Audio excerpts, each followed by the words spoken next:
Hello, my name is Sota, and I've flown from Australia to Manila to race a marathon, and I'll tell you about how I got disqualified after winning. So in order to explain the story, let's go back a little bit and explain the context on how I ended up in Manila. So how this all came about is that Pickup Coffee are huge supporters of the channel. I really do appreciate it. It means the world to me that you guys are giving me this opportunity. And they've actually asked me to not make this video seem like an ad because they're not paying any money. However, they are covering the flights and the accommodation and the race entry, which is actually already more than hugely appreciated. I wasn't after money and they're happy to not make this an ad, and yeah, I just wanted to shout them out because covering flights and accommodation and the race is still a huge favor for a uni student like me that's just trying to get by. So again, hugely appreciate Pickup Coffee, and yeah, I'm glad I managed to come here and kind of network a little bit as well because it's been really fun. So I finished off university for the year and I hopped on a flight, and it was an overnight flight, but I'm not great at sleeping on flights, so I didn't sleep pretty much at all. Maybe got 1 hour at most. But when I don't sleep well on a plane, I always feel alright when I first land because it's kind of a relief to be out of the plane. But I knew that I was gonna crash hard that afternoon. And the tough part was the race was that night when I landed. And I landed at 4 a.m. and I actually got given a really cool necklace. And also before I hopped on the flight, I actually got a shirt that says "I love the Philippines," which is also pretty cool. It looks like this. But anyway, I got picked up by a driver and I wanted to settle a little bit, so I had breakfast with my friends and also just unpacked my race bib, which is super cool. Guys, we are in the Philippines. This is sick. Check out this view. This is honestly wild. That is the most ridiculous view. I'm already in love with Philippines. So I've touched down in Philippines and we have got our race pack. So let's open up the shirt because I'm pretty keen to see it. Look at that. And then after that, because the race was at midnight, I had to make sure that I do my shakeout run, and I went out to a local park that my friend showed me, and yeah, did a little shakeout. Alrighty, we're here in Manila, Philippines. Doing my first run. Wearing the Asics Metaspeed Ray. Definitely feels humid, you can tell the dew point's high, but apparently this is a pretty good condition day in terms of like the temperature not being too high. Got a bit of an overcast as well, so this is as good as it's gonna get basically. I'm a bit nervous considering this is the best conditions possible in Manila, but we'll see how it goes. Shoes feel crazy good, they're so soft and ridiculously light, because a lot of you will know the Metaspeed Tokyo Edge already feels super light, which I have, and this feels even lighter. Also bad news, I'm breathing hard, 430 per kilometer, so not a good thing. Compared the Asics Metaspeed Ray to the Puma Fast R because my friend had both of them, Diego, shout out to him. And basically I was just trying to work out which shoe I wanted to use for the race, and I always knew that he was going to let me borrow one of them, so I kind of didn't bring any race shoes, so I really appreciate Diego for letting me borrow the Asics Metaspeed Ray, which I ended up using for the race. I've already made a whole video on tapering, but I actually went pretty quick in this shakeout run because I want to feel sharp. Obviously I didn't go far distance, so I didn't feel tired from it, but I was just making sure to keep the intensity up. It was a great experience to be able to compare the Asics Metaspeed Ray and the Puma Fast R because those are two shoes I've been wanting to try out for a while. These shoes actually feel like a bit of a negative drop when you're standing in it. For those that don't know, I actually have never done a marathon before, but my 3 fastest marathon times are on the screen right now.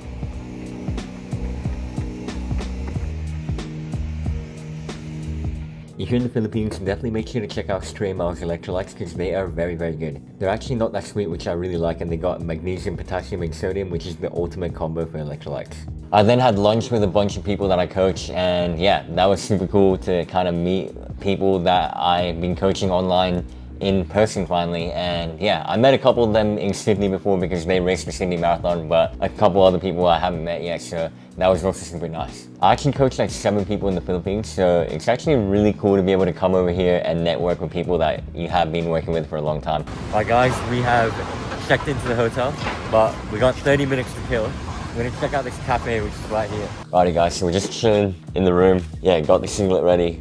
Got the bib at the front and the Pickup Coffee logo at the back. Got the new Bic singlet, which is using that super good material. Yeah, if you want us to do a Sota and Bix collab singlet, let us know because we could potentially do one. Check out that material, you can already see how elite that is. I also thought I'd quickly talk about my nutrition plan because, yeah, it'll be an interesting one. I haven't been able to practice with gels recently because I've just come back from injury. I haven't really done any long runs leading up to this. So I brought these in case. I got, yeah, quite a few gels, but haven't really thought of a plan yet. I think the first thing I want to mention though is that obviously you need to practice gels in training to know how much grams per hour you can tolerate, and that can fluctuate over time depending on how much gut training you've been doing in training as well, which I've been doing none of. So yeah, we're going into kind of unknown territory, I guess, because of my recent training history. That's why we're going to go for like a little more of a conservative sort of thing. So I got 3 of these gels. If you guys didn't know, salted strawberry, it's a new flavor. Even though it's called salted strawberry, it's actually sweet, but it's called salted because it has a higher sodium content in it.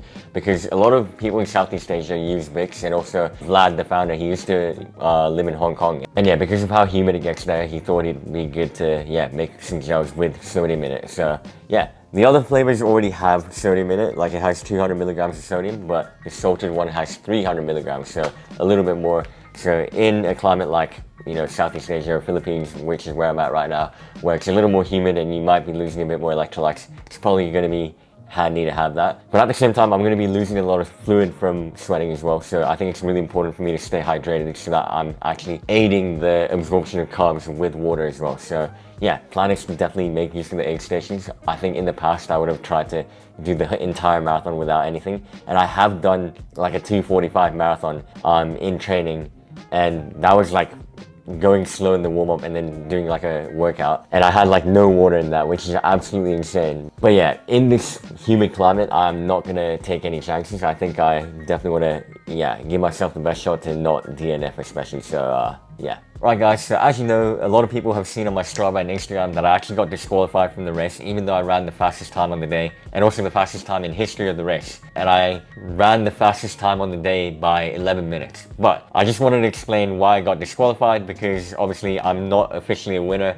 and that's totally fine. I made that decision in the race, and I just want to give some context because I know a lot of people are curious on what happened. And yeah, let's just recap that. I actually don't have much to say about anything in terms of the rest of the race, but I just thought I'd mention just the DQ part and also something that happened afterwards. So essentially, I was second place at the time, and there was a guy, you know, drafting behind me the whole time. And this course was pretty confusing. There were some really well lit places, there were some terribly lit places, and there were some course markings that weren't really clear. Unfortunately, the lead cyclist didn't even know the route at some point, which we'll get onto more later. But it was a bit chaotic, and I hate in trail races when the course markings aren't great, because that actually makes it a huge disadvantage to be the leader, because if you go the wrong way, the person that's second and third probably aren't going to go the wrong way, and they get an advantage, right? So I hate how course markings can literally ruin race tactics for some runners as well, including myself, because I like leading, but I also don't like it when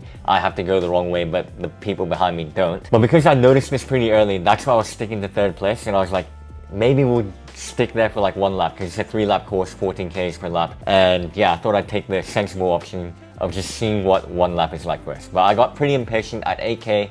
There was this part where it was a long straight road and then a hairpin turn and back. And essentially we hit the top part of this straight road, and I saw this huge U-turn sign. But what I didn't see was, with a small text, it actually said in 100 meters. So I completely missed that, unfortunately. Again, the lighting wasn't great, and also there were cones lining the middle, obviously, to separate the runners. The U-turn sign was right here. And another thing that I didn't notice was that there were cones here afterwards going diagonally left. And I just completely didn't see that because it was on the far side. Like, we were turning to the far side because we were coming up the right, and then we were going to U-turn to the left. But I didn't see that bit, that little extension here. It was like literally 50 meters. It wasn't even 100 meters, but yeah, didn't see that bit. I turned around the sign. Essentially, like 200 meters later, a bike came behind me, and yeah, they're like, you went the wrong way, you gotta go back or you're gonna get DQ'd. And because I dropped the guy that was drafting me after that turn, because I surged to try and catch up to the guy that was first, yeah, the other guy got the notification from the bike first. So he got that advantage because he could just turn back after like 50 meters going the wrong way. Whereas by the time he got to me, it was like 200 meters down, and I'm not gonna waste that much time going back. And in hindsight, I actually technically would have won the race by 11 minutes, so I should have done it because I still would have won. But I didn't know that at the time, obviously. So my poor decision making and instinctive decision in the moment, but I said, look, I'll take the disqualification. This is how I interpreted that U-turn, and yeah, I'll check it out the next lap and try and make sure that I do it properly. And yeah, he was like, you'll still get DQ, but go ahead. So anyway, I carried on as first place now, and I was following the lead cyclist because obviously the lead cyclist always stays with whoever's first, and he actually veered me off course a little bit, took me behind an aid station, and I was so confused because I was like, okay, if we're not taking this aid station, is this like a half marathon aid station and the marathoners go somewhere else or something? But no, he went the wrong way, had to turn back. We went behind the aid station. I skipped that aid station. I didn't get water there. And yeah, that was a bit of extra distance. And it would have been roughly the same amount of time that I gained from that earlier U-turn that I took. So that makes it a little bit annoying, but I still completely understand that obviously certified marathon course, you have to do the exact course, otherwise you get disqualified. So yeah, I didn't really dispute or anything. I just took the DQ and that was it. But anyway, we got to the same location again on the second lap, and what I noticed was that they had actually moved the sign to another location to make it a bit more intuitive. So that's kind of them admitting that it was in the wrong place or in a confusing location at the start. And they obviously know that two people went the wrong way because of that confusing course marking, so they probably thought they had to move it. So technically they admit that they placed it in a confusing location, but I still had to take the DQ, and that's fine. Yeah, I thought that context was kind of important to mention, because if they had to move the sign afterwards, they clearly kind of admit that it was in a weird location. But that's about all I have to say about the marathon. I don't want to blabber on too long. I've actually, moved on from it, and I kind of find it annoying that I have to talk about it again. But I think the viewers and everyone that want the context deserve to know. And that's completely fine. But yeah, that's about it. I don't really want to talk about it too much. I kind of want to focus on what's ahead, and still had a really good time, and Pickup Coffee was super chill about it. They're like, we just appreciate you coming over. So yeah, huge shout out to them for being super chill. They tried to dispute for me, but when we had a chat and talked about how I personally don't mind, but I feel bad, do you want to dispute or no? And they're like, nah, we're pretty chill as well. So we decided to not do anything about it. And yeah, I think that's super huge, and speaks volumes to how mature this company is, and yeah, shout out to them for sure. Really enjoyed my time here, and yeah, I'm super excited to come back again in the future because they're actually keen for round 2. So yeah, I really do love people in the Philippines. They're super chill, and yeah, it's been an awesome time here. So anyway, to wrap up, I ran a 2:49 marathon. I blew up a little, and I kind of expected it. I've done no long runs in like 5 weeks, and yeah, I knew it was coming. No matter what pace I ran, I think I would have blown up because I just wouldn't have handled the musculoskeletal load. So it was in my best interest that even though the blow up was inevitable, I had to try and run as quick as possible to get it done so that I spend less time bonking and running slow, because obviously I didn't practice gels either in training for 5 weeks, so that also meant that I had to be conservative with gels, and I only ended up taking 3 gels. So yeah, but anyway, moving on to shoutouts, I just wanted to shout out Jem and Diego so much for, coming out and supporting, being on course, handing me the soft flask to have a bit of water, because the second and third lap was pretty grim. I had to overtake like literally over 500 people, easily, I reckon. Yeah, there were so many people on course, and I couldn't get water in the second and third lap. So yeah, it really helped that I had them to helping me out a little bit with giving me a soft flask, and I could take water from that. Really appreciate it, and they got some content and all these video clips that you've been seeing. Yeah, that kind of wraps up the marathon race summary. So to wrap up the video, I just wanted to say that I'm proud of myself for still doing the 42K after a rough time, going through 5 weeks of injury and respiratory infection. I think it was really easy for me to drop down in distance because I even got offered it to like the 10K or the half, but I was like, no, I still want to come out and do what I set out to do. And yeah, I think that is something that I can be proud of. Yeah, I think 2:49, considering I've barely trained for 5 weeks, is, it's okay. Still wish I could have run faster, and I think if I was super fit, I would have run quicker. I think I handled the humidity pretty well as well. So yeah, overall wins, but yeah, there's a lot of work to do to get back to the fitness I was at before, but this is a good stepping stone. This is a huge stimulus to my legs, and if I recover from it and don't get injured, then I am going to be on a good trajectory to get back to being fit. So yeah, thank you so much for watching the video, and yeah, leave a like, comment below, and subscribe, and I'll see you in the next video.